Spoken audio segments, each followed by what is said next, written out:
Good morning students, मैं यश Husaini BSc first year की physics class में आपका स्वागत करता हूं। और आज की क्लास में हम डिस्कस करने वाले हैं सबसे पहले रिजिड बॉडी के बारे में। ठीक है, रिजिड बॉडी या फिर हम बोलें दृढ़ पिंड क्या होता है। ठीक है, रिजिड बॉडी क्या होती है या दृढ़ पिंड क्या होता है। तो देखो, यह ऐसा पिंड होता है या ऐसी बॉडी होती है, कोई भी बॉडी जो होती है, पिंड जो होता है, वो किससे मिलकर बना होता है? कणों से। जैसे हम बात करें, पत्थर की बॉल है हमारे पास, ठीक है, किससे मिलकर बनी होती है? पार्टिकल से मिलकर बनी होती है, कण से मिलकर बनी होती है। ये सिस्टम होता है किसका? पार्टिकल का। कणों का क्या होता है? समूह होता है एक तरीके से। ठीक है, कोई भी निकाय है, ये निकाय है, ये सिस्टम है जो कि किससे मिलकर बना हुआ है? कणों से मिलकर बना हुआ है। जैसे हम बात करें, पत्थर की क्या है? बॉल है। ठीक है, हम इस बॉडी को, इस पिंड को समझाएंगे और वो कौन सी बॉडी बता रहे हैं? हम रिजिड बॉडी बता रहे हैं, दृढ़ पिंड बता रहे हैं। देखो, इसको कैसे परिभाषित करेंगे कि इस पिंड पर हम क्या लगाते हैं? बल लगाते हैं। इस पर क्या लगाते हैं? फोर्स लगाते हैं। इस पर क्या लगाते हैं? बल लगाते हैं। अब बल लगाने पर क्या होगा कि जैसे ये कण है और ये कण है, ये पार्टिकल है और ये पार्टिकल है, इनके मध्य की जो दूरी होती है ना, जो डिस्टेंस होती है इन पार्टिकल के बीच में, इन कणों के बीच में, वो क्या रहती है? अपरिवर्तित रहती है, चेंज नहीं होती है। वो क्या रहती है? अपरिवर्तित रहती है, चेंज नहीं होती है। ऐसे पिंड को हम क्या बोलते हैं? दृढ़ पिंड बोलते हैं, रिजिड बॉडी बोलते हैं। ठीक है, कैसी बॉडी को? कि जिन पर बल लगाने पर, जिन पर बल लगाने पर, फोर्स लगाने पर, जो पार्टिकल है, जो कण है, उनके मध्य की जो डिस्टेंस है, दूरी है, वो क्या रहती है? अपरिवर्तित रहती है। उसे हम क्या बोलते हैं? रिजिड बॉडी बोलते हैं, दृढ़ पिंड बोल देते हैं। ठीक है, ये पिंड या ये जो बॉडी है वो क्या कहलाएगी? रिजिड या दृढ़ कहलाएगी। अब बात करते हैं हम प्लास्टिक की, है ना। अब प्लास्टिक में क्या होता है कि हम उस पर फोर्स लगाते हैं, बल लगाते हैं, तो प्लास्टिक की आकृति चेंज हो जाती है ना, शेप, क्योंकि कणों के जो मध्य की डिस्टेंस है, कणों के बीच की जो दूरी होती है ना, वो क्या हो जाती है? चेंज हो जाती है, परिवर्तित हो जाती है। तो वो हम प्लास्टिक को क्या नहीं कह सकते? दृढ़ पिंड नहीं कह सकते, रिजिड बॉडी नहीं कह सकते। ठीक है, पत्थर की बॉल को हम कह सकते हैं। क्यों कह सकते हैं?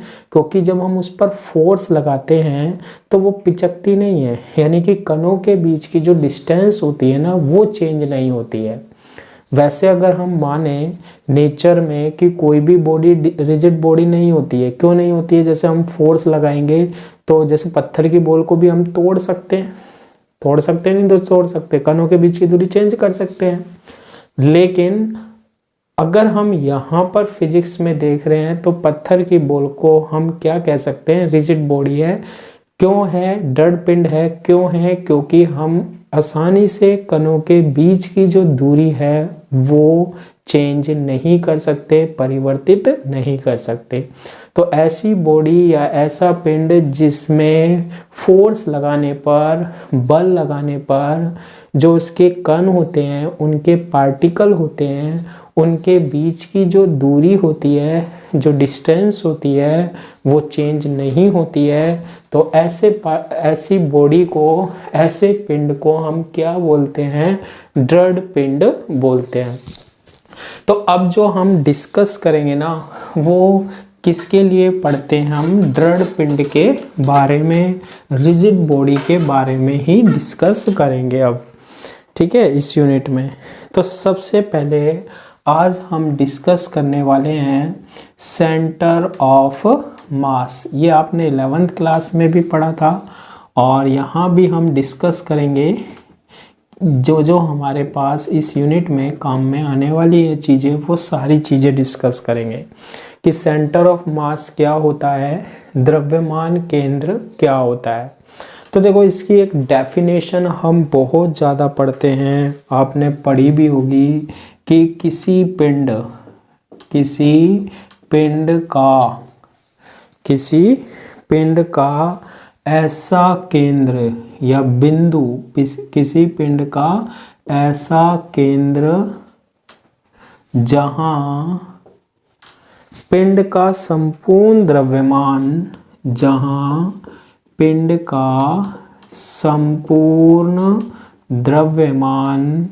क्या माना जा सके, केंद्रित माना जा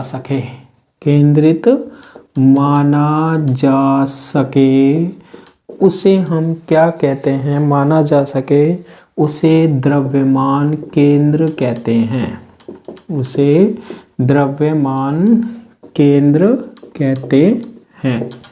ठीक है, यानी कि centre of mass of a body और ए सिस्टम क्या होता है कि जो हमारे पास बॉडी का एक ऐसा पॉइंट होता है जहां पर हम बॉडी का होल मास, संपूर्ण मास एक पॉइंट पर मान सकते हैं, एक सेंटर पर एक पॉइंट पर मान सकते हैं, उसे हम क्या बोलते हैं, द्रव्यमान केंद्र बिंदु बोलते हैं, द्रव्यमान केंद्र बोलते हैं। ठीक है, तो देखो इसको समझना कैसे समझा सकते हैं। सपोज कीजिए ये आपके पास एक रोड है, छड़ है, जो कि हमारे पास क्या है, दृढ़ है, रिजिड है। यानी अगर हम इस पर फोर्स लगाते हैं तो कणों के बीच की डिस्टेंस जो होती है ना, दूरी जो होती है ना, वो चेंज नहीं होती है ना।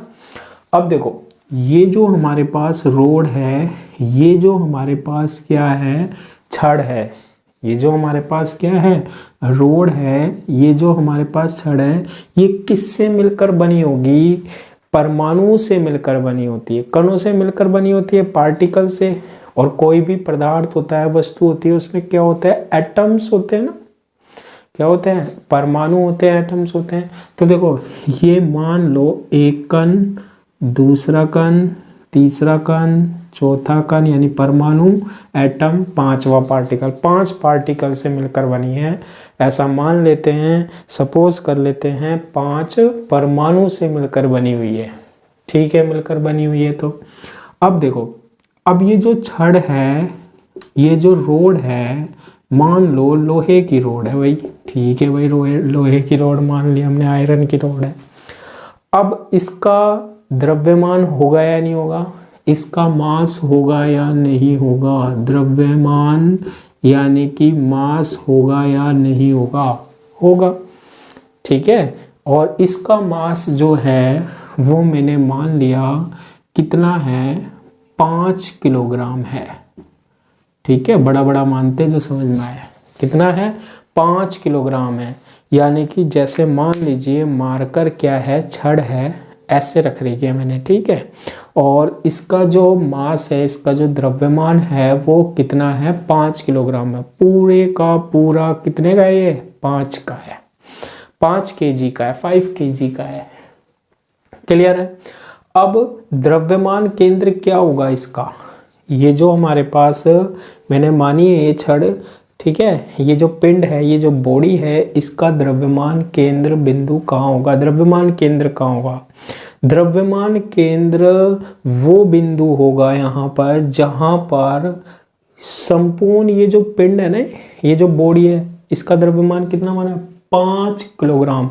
यानी एक ऐसा पॉइंट होगा जहां हम कितना मान सकते हैं, सारा का सारा मास मान सकते हैं, इसमें कितना, 5 किलोग्राम मान सकते हैं।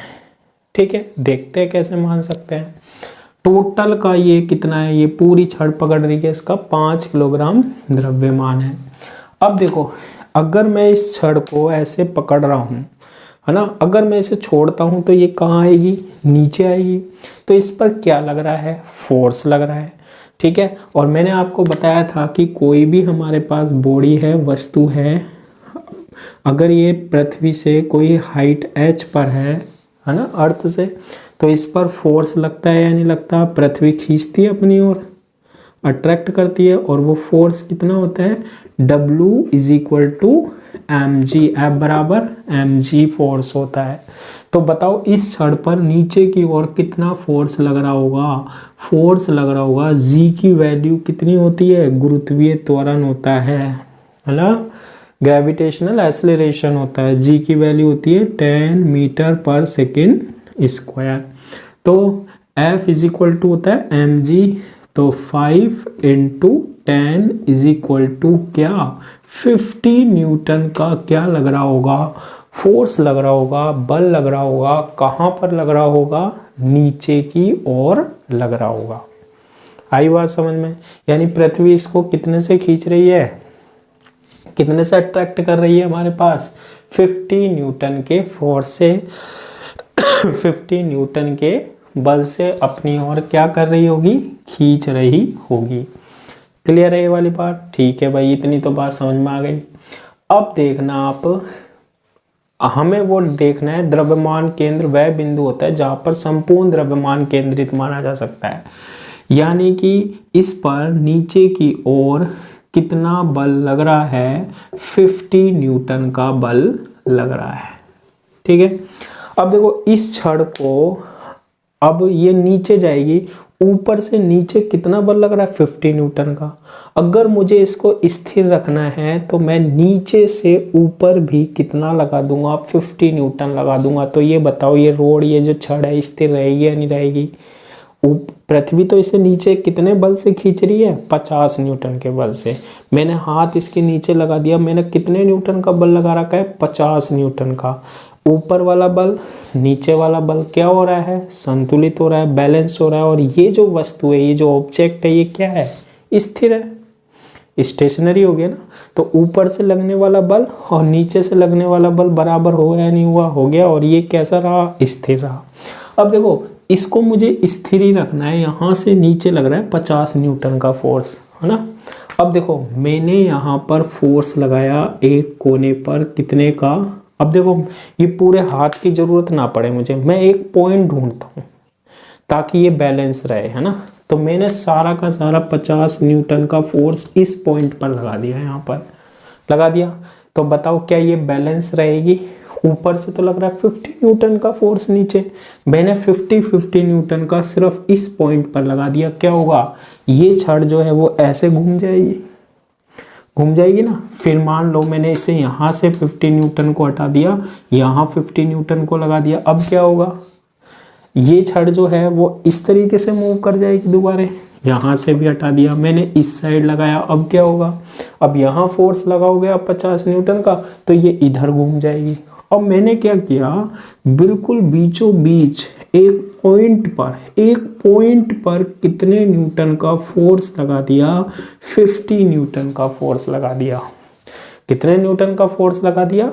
50 न्यूटन का फोर्स लगा दिया यहाँ बिल्कुल बीचों बीच। ऊपर से तो कितना लग रहा है? 50 न्यूटन का, और नीचे से भी 50 न्यूटन का लग रहा है। तो बताओ क्या होगा?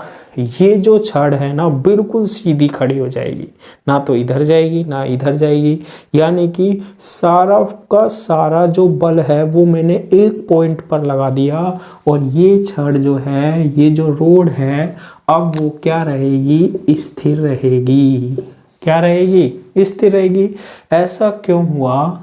ये जो 50 न्यूटन का फोर्स लग रहा है ना, ये जो यहाँ एक पॉइंट होगा, वहाँ पर हम कितना द्रव्यमान मान सकते हैं? 5 किलोग्राम का मान सकते हैं।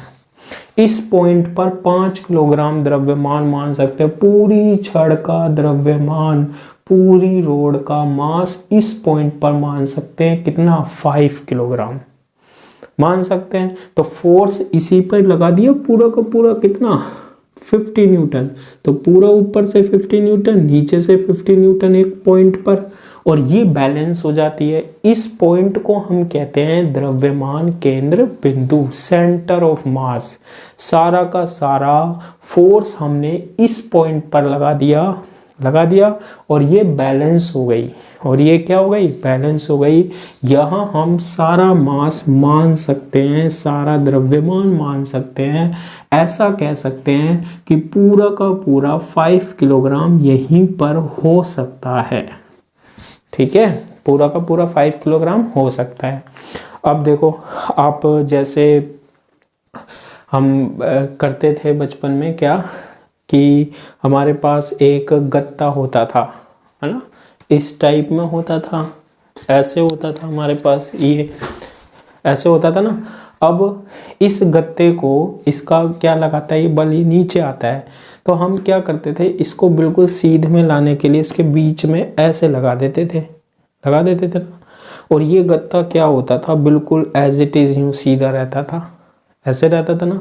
तो ये अगर मैं इसको साइड में लगाता था तो ये थोड़ा सा क्या हो जाता है, झुक जाता है। तो इसका जो संपूर्ण द्रव्यमान होता है ना, इसका पूरा का मास होता है, वो कहाँ मान सकते हैं, बिल्कुल बीचों बीच। ठीक है, तो सारा बल मैंने इसी पॉइंट पर लगा दिया, देखो, और ये क्या रहा हमारे पास, स्थिर हो गया। इस पॉइंट को हम क्या बोलते हैं, द्रव्यमान केंद्र बिंदु बोलते हैं, सेंटर ऑफ मास बोलते हैं। ठीक है, तो यहाँ हम संपूर्ण द्रव्यमान केंद्रित मान सकते हैं।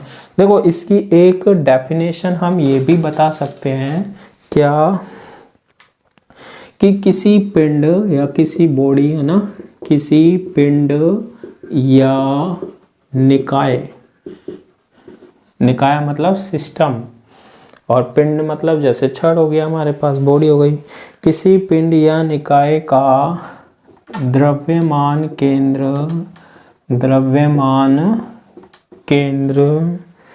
वह बिंदु होता है, वो पॉइंट होता है, जहां उसकी गति की व्याख्या के लिए, यानी मोशन की व्याख्या के लिए, समझाने के लिए, एक्सप्लेन करने के लिए, व्याख्या के लिए संपूर्ण द्रव्यमान, उसका संपूर्ण मास, होल मास, संपूर्ण द्रव्यमान क्या माना जा सके, केंद्रित माना जा सके। ठीक है, यानी कि ये वो पॉइंट होता है जहां पर हम फोर्स लगा सकते हैं, वो पॉइंट होता है हमारे पास द्रव्यमान केंद्र बिंदु, और यहाँ संपूर्ण द्रव्यमान केंद्रित माना जा सकता है, संपूर्ण मास माना जा सकता है। अब देखो, इसके बाद हम कुछ और डिस्कस करते हैं, किसके बारे में, सेंटर ऑफ मास के बारे में, द्रव्यमान केंद्र के बारे में। ठीक है, तो देखो क्या है वो बातें, जो हमारे पास रेगुलर आकृतियां होती हैं हमारे पास, ठीक है, रेगुलर शेप्स होती हैं, जैसे हमारे पास हो गया सर्किल हो गया, है ना, इसका जो द्रव्यमान केंद्र बिंदु होगा, जैसे ये हमारे पास हो गया, इसका जो द्रव्यमान केंद्र, जैसे ये हमारे पास है, मान लो 2 किलोग्राम की है, ठीक है, कितने की है, 2 किलोग्राम की है। इसका जो द्रव्यमान केंद्र बिंदु होगा, सेंटर ऑफ मास होता है, वो कहाँ होता है, सेंटर में होता है, केंद्र में। जो रेगुलर आकृति होती है, नियमित शेप्स होती है ना, उनमें सेंटर ऑफ मास, द्रव्यमान केंद्र बिंदु कहाँ मिलता है, सेंटर में ही मिलता है। ठीक है, यानी कि ये वो पॉइंट होता है जब हम कह सकते हैं 2 किलोग्राम यहीं पर है पूरा का पूरा, जबकि वास्तव में ऐसा है क्या, नहीं है। ठीक है, लेकिन अब देखो विष्णु जी का चक्र होता है, सेम ऐसा होता है। अब वो क्या करते हैं, उसमें बीच में उंगली होती है और वो ऐसा बिल्कुल सीधा रहता है, क्यों, सारा का सारा द्रव्यमान वो नीचे की तरफ लगता है बल, वो नीचे से ऊपर लगा देते हैं उंगली के द्वारा, कहाँ, सेंटर में लगा दिया। अब सेंटर में लगा दिया तो वो बिल्कुल क्या रहता है, सीधा रहता है वो। तो वो पॉइंट कौन सा बिंदु है, द्रव्यमान केंद्र बिंदु। अब वो तो नियमित आकृति होती है ना, रेगुलर शेप्स होती है हमारे पास, तो सेंटर में होता है सारा का सारा। अच्छा, जो रेगुलर शेप्स नहीं होती है, उसमें द्रव्यमान केंद्र बिंदु कहीं पे भी हो सकता है। यहाँ भी हम मान सकते हैं सेंटर ऑफ मास, जैसे ये 5 किलोग्राम का है तो इस सब पूरा का पूरा द्रव्यमान यहाँ मान सकते हैं हम, ठीक है। ऐसे ही ये रेगुलर इरेगुलर शेप है, यहाँ द्रव्यमान, जो कि हमारे पास रेगुलर शेप नहीं होती है, नियमित आकृतियाँ होती हैं, ठीक है, उसमें हमारे पास जो द्रव्यमान केंद्र बिंदु होता है, सेंटर ऑफ मास होता है, वो कहाँ होता है हमारे पास, कहीं भी हो सकता है। क्लियर है, तो ये आपको ध्यान रखना है। इसके बाद हम इसमें एक चीज़ और डिस्कस करते हैं, और वो क्या है, ध्यान से सुनना, ठीक है। इसमें हम बात करते हैं द्रव्यमान आघूर्ण की बात करते हैं। किसकी बात करते हैं, द्रव्यमान आघूर्ण, ठीक है, यानी कि मास मूवमेंट, ठीक है, मास मूवमेंट होता है, ठीक है। समझना, ये हमारे पास कोई मान लो क्या है, पिंड है और क्या है, बॉडी है, ठीक है, रिजिड बॉडी है, पिंड है, बॉडी है। ये किससे मिलकर बना होगा, कणों से। ये क्या हो गए, पार्टिकल्स हो गए इसमें,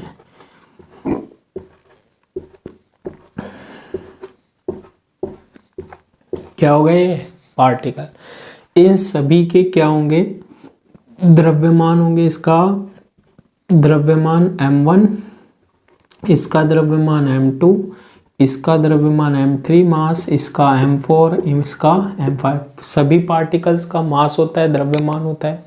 अब देखो, जैसे दो ग्राम के हैं, 2 + 2 + 3 + 4, अलग अलग ग्राम, 4, फिर कोई 5 है, ऐसे ग्राम के मान लो, और एक समान मानो तो 2 ग्राम के मान लो, है ना। पार्टिकल है और उनके सभी के क्या होंगे, द्रव्यमान होंगे। अब देखो, इस पिंड का एक वो भी तो पॉइंट होगा ना, द्रव्यमान केंद्र बिंदु, जहां पर संपूर्ण द्रव्यमान, जैसे ये मान लो टोटल 3 किलोग्राम का है, तो सारा का सारा वहां मान सके।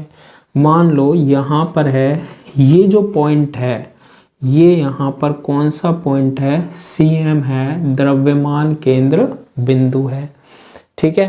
कौन सा बिंदु है ये, द्रव्यमान केंद्र बिंदु है, सेंटर ऑफ मास, है ना। अब देखो, ये m1 द्रव्यमान, इससे इसका पोजीशन वेक्टर यानी स्थिति सदिश क्या है, r1 वेक्टर है, ठीक है, क्या है, r1 सदिश है। यहाँ से CM से ये जो कण है वो उसका स्थिति सदिश यानी पोजीशन वेक्टर क्या है, r2 है। ये 3 वाला है, इससे इसका स्थिति सदिश क्या है, पोजीशन वेक्टर कितना है, r3 है। मान लो कोई nवा पार्टिकल है, जैसे 15 है, 17 है, तो n का मान कितना हो गया, 17। इसलिए इसकी जो स्थिति सदिश क्या होता है, देखो ये यहाँ से यहाँ तक की दूरी कितनी है, r1, और द्रव्यमान केंद्र से दिशा ये हो गई। अब देखो, मास मूवमेंट क्या होता है, द्रव्यमान आघूर्ण क्या होता है, द्रव्यमान आघूर्ण क्या होता है, द्रव्यमान होता है और द्रव्यमान केंद्र से दूरी, यानी कि इसे हम ऐसे लिख सकते हैं m1 r1 वेक्टर। ये m1 क्या बता रहा है कि ये एक कण है जो कि द्रव्यमान केंद्र से कहाँ पर है, यहाँ पर है, ठीक है। फिर प्लस दूसरे कण का हम निकालते हैं, ये वाले का क्या आएगा, m2 r2 सदिश। तीसरे वाले का निकालते हैं आघूर्ण यानी मास मूवमेंट, m3 r3 सदिश। और चौथे वाले का निकालते हैं m4 r4 सदिश plus dash dash dash mn rn सदिश। ये इक्वल होता है किसके, जीरो के, किसके, जीरो के। अच्छा, इसका कुल द्रव्यमान कितना होगा, इसका m is equal to m1 plus m2 plus m3 plus m4, सारे द्रव्यमान जोड़ देंगे तो वो कुल द्रव्यमान आ जाएगा, टोटल मास आ जाएगा। और इसे हम ऐसे भी लिख सकते हैं, समेशन में m is equal to summation i is equal to 1 to n और mi, i की वैल्यू 1 रखो, m1 फिर समेशन का मतलब प्लस आई की वैल्यू 2 रखो m2, समेशन का मतलब प्लस आई की वैल्यू 3 रखो m3, समेशन का मतलब प्लस आई की वैल्यू 4 रखो, तो क्या बनेगा m4 बनेगा। ये क्या है, कुल द्रव्यमान है, टोटल मास है ये, ठीक है। क्या है हमारे पास, टोटल मास है ये, कुल द्रव्यमान है ये। अब देखो द्रव्यमान केंद्र से जो दूरी है r1 और ये क्या कहलाता है हमारे पास, मास मूवमेंट, प्रत्येक का मास मूवमेंट। अब देखो इसको ऐसे लिख सकते हैं समेशन, ठीक है, summation i is equal to 1 से लेकर n तक, और इसे लिख सकते हैं M I R I is equal to 0 होता है, यानी कि m1 into r1, m2 into r2, m3 into r3, m4 into r1, सबों को जब हम जोड़ते हैं ना तो इसका जो एल्जेब्रिक सम आएगा वो किसके इक्वल आता है, 0। समेशन का मतलब प्लस होता है, i का मान 1 रखो m1 r1 प्लस i का मान 2 रखो m2 r2 रखो। अब देखो इसका मतलब क्या है, आर आई क्या है, यहाँ समझना आर आई क्या है। आर आई क्या है, r1 r2 r3 r4। r1 क्या है, पहले कण की दूरी हो गई है ना। अब देखो M I R I is equal to 0 रख दिया ना, तो एम आई तो होता है द्रव्यमान, पहले कण का द्रव्यमान, दूसरे कण का द्रव्यमान, तीसरे कण का द्रव्यमान, चौथे कण का मास। तो द्रव्यमान तो कभी भी 0 नहीं हो सकता, द्रव्यमान तो कभी भी 0 नहीं हो सकता। फिर क्या 0 है, अगर दूरी 0 हो जाए, R I is equal to क्या हो जाए, 0 हो जाए, R I is equal to क्या हो जाए, 0 हो जाए, तो इसका मतलब क्या होता है, ये जो m1 समेशन एम आई है, समेशन एम आई क्या है, टोटल द्रव्यमान है, ये सारा का सारा द्रव्यमान कहाँ होगा, देखो m1 कहाँ होगा, फिर अब जब r1 दूरी 0 हो गई तो ये यहीं होगा, m2 भी कहाँ होगा, यहीं होगा, m3 भी यहाँ होगा, m4 भी यहाँ होगा, m5 भी यहाँ होगा। संपूर्ण द्रव्यमान, संपूर्ण मास कहाँ मान सकते हैं, फिर इस पॉइंट पर मान सकते हैं ना। तो ये summation M I R I is equal to क्या लिख सकते हैं हम, 0 लिख सकते हैं। तो उस कंडीशन में हम यहाँ पर सारा का सारा द्रव्यमान कहाँ होगा, इस पॉइंट पर होगा, जिसे हम क्या बोलते हैं, द्रव्यमान केंद्र बिंदु बोलते हैं, ठीक है। तो हम लिख सकते हैं क्या कि द्रव्यमान केंद्र के सापेक्ष, द्रव्यमान केंद्र के सापेक्ष द्रव्यमान आघूर्ण का योग, द्रव्यमान मास मोमेंट, द्रव्यमान आघूर्ण का योग, ठीक है, क्या होता है, सदैव 0 होता है, सदैव 0 होता है। तो ये चीज आपको ध्यान रखनी है। Summation M I R I is equal to क्या होता है, 0। एम आई आर आई कैसे निकालते हैं, m1 इंटू r1, कौन से पॉइंट से, द्रव्यमान केंद्र पॉइंट से, क्योंकि आगे जब हम डेरिवेशन करेंगे तो इन चीज़ों को आपको ध्यान में रखना पड़ेगा। तो आज की क्लास के लिए इतना ही, थैंक यू।